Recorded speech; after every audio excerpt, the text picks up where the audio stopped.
எல்லோருக்கும் வணக்கம். இன்னைக்கு நான் ஒரு சின்ன ஸ்டோரி சொல்ல போறேன். ஒரு ஊர்ல ஒரு குழந்தை பிறக்கிறாங்க. அவங்களுக்கு ஒரு ஸ்பெஷல் எபிலிட்டி இருக்கு. அவங்க பிறக்கும் போதே அவங்களால பறக்க முடியற மாதிரி இருக்கு. இவங்க ஒரு அப்பா கூட வாழ்ந்துட்டு வராங்க. இந்த அப்பா ஒரு நாள் வெளியே கூட்டிட்டு போலாமே அப்படின்னு சொல்லிட்டு இந்த வெளியே கூட்டிட்டு போகவும் இந்த குழந்தை பறக்க ஆரம்பிச்சிருது. பக்கத்துல இருக்கிறவங்க எல்லாம் பார்த்துட்டு என்னடாதுன்னு சொல்லிட்டு பயந்துட்டு உள்ள போய் கதவை மூடி உட்காந்துக்கிறாங்க. அதனாலே இந்த அப்பாவுக்கு ஒரு பயமாயிடுச்சு. இது பார்த்து நம்மளை பார்த்து என்னடாது இப்படி இருக்காங்கன்னு சொல்லிட்டு நினைச்சிருவாங்களோன்னு சொல்லிட்டு இந்த குழந்தைய உள்ள வச்சுட்டே இருக்கிறாங்க. அந்த மாதிரி இந்த குழந்தை ஸ்கூலுக்கு போகும்போதோ இல்லாட்டி விளையாட போகும்போதோ இந்த குழந்தைய பார்த்தீங்கன்னா ஒரு பேக் மாட்டி விட்டு அதுக்குள்ள கற்கள் எல்லாம் வச்சு அந்த குழந்தை பறக்காத மாதிரி வெயிட் கொடுத்து தான் அமுச்சு விடுறாங்க. ஒரு நாள் இந்த குழந்தைக்கு பார்த்தீங்கன்னா நான் பார்க் போகணும்னு கேட்க ஆரம்பிச்சிடுது. அப்போ இந்த அப்பாவும் சரி வா பார்க் போலான்னு கூப்பிட்டு போறாரு. கூப்பிட்டு போகும்போது இந்த பேக் போட்டு கூப்பிட்டுட்டு தான் போறாரு. அப்புறம் இந்த பார்க்குக்கு போனதுக்கு அப்புறம் இந்த அப்பா கொஞ்ச நேரம் போன் பார்க்கலாம் சொல்லிட்டு போன் பார்க்க ஆரம்பிச்சிடுறாரு. இந்த குழந்தைய கவனிக்கவும் மாட்டேங்கிறாரு. இந்த குழந்தை என்ன ஆயிடுதுன்னா பேக் கழட்டி விட்டுட்டு போய் விளையாடுறேன்னு சொல்லிட்டு பறக்க ஆரம்பிச்சிருது. அப்ப பறந்துட்டு இருக்கும்போது மத்தவங்க எல்லாம் இந்த குழந்தைய பார்த்துட்டு என்னடா அது பறக்குதுன்னு சொல்லிட்டு எல்லாரும் பயந்துடுறாங்க, கத்த ஆரம்பிச்சிடுறாங்க. இந்த அப்பாக்கு அப்பவும் புரியல. கொஞ்ச நேரத்துல யாரோ சவுண்டா கத்தவும் இந்த அப்பாக்கு தெரிஞ்சிருது.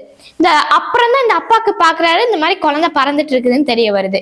இந்த குழந்தையும் பிடிச்சி நல்லா திட்டி விட்டுடுறாரு. இந்த குழந்தைக்கு ரொம்ப பயமாயிடுது, அழுக ஆரம்பிச்சிடுறது. அந்த குழந்தை போய் மரத்துக்கடியில் உட்காந்து அழுக ஆரம்பிச்சிருது. இந்த அப்பாவுக்கு உள்ள குற்ற உணர்ச்சி வந்துருச்சு. அப்போ சரி இந்த குழந்தைகிட்ட போய் சாரி கேட்டுட்டு இந்த அப்பாவே கூட்டிட்டு போய் ஊஞ்சல் உட்கார வச்சு அந்த குழந்தைய சமாதானப்படுத்துறாங்க. அப்போவும் இந்த குழந்தை பறந்துட்டு தான் இருக்குது. அப்போ மனுஷங்க வேற யாரும் பயப்பட்டா பரவாயில்ல, அந்த அப்பாவுக்கு அந்த அந்த அந்த அந்த அப்பாவோட குழந்தையோட சந்தோஷம் தான் முக்கியம்னு சொல்லிட்டு விளையாட வைக்கிறாங்க. அப்ப நம்மளுக்குள்ள இருக்கிற ஒரு திறமை மத்தவங்க என்ன நினைப்பாங்கன்னெல்லாம் நம்ம நினைச்சுக்க கூடாது. நமக்குள்ள இருக்க திறமை மத்தவங்களுக்கு நம்ம எந்த வழியில வெளிப்படுத்துறோமோ அதுதான் ரொம்ப முக்கியம். இந்த கதையில இருந்து நம்ம என்ன தெரிஞ்சுக்கலாம்னா, இப்போ ஒரு குழந்தை பார்த்தீங்கன்னா குறும்பு செஞ்சுக்கிட்டே இருக்குதுன்னா நம்ம பேரண்ட்ஸ் என்ன நினைப்பாங்க, ஐயோ நான் சொல்றதெல்லாம் அந்த குழந்தை கேட்டுக்கணும், நான் சொல்றது மட்டும்தான் செய்யணும் அப்படின்னு நினைச்சிட்டு அந்த குழந்தைய அமைதியாருன்னு சொல்லிக்கிட்டே இருப்போம். அப்ப இந்த குழந்தை என்ன ட்ரை பண்ணுதுன்னா, அதுக்குள்ள இருக்க இமேஜினேஷன்ஸ் பாத்தீங்கன்னா மத்தவங்களுக்கு வெளிப்படுத்துறதுக்கு தான் ட்ரை பண்ணுது.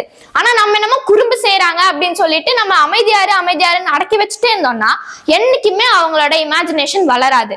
ஆனா இந்த மாதிரி அவங்க ஏதாச்சும் புதுசா ட்ரை பண்ணும் போது அவங்க என்ன சொல்றாங்களோ அதை பாத்தீங்கன்னா நம்ம எடுத்துட்டு மத்தவங்க கிட்ட இது சொன்னாதான் அவங்களோட இமேஜினேஷன்ஸ் வளரும்.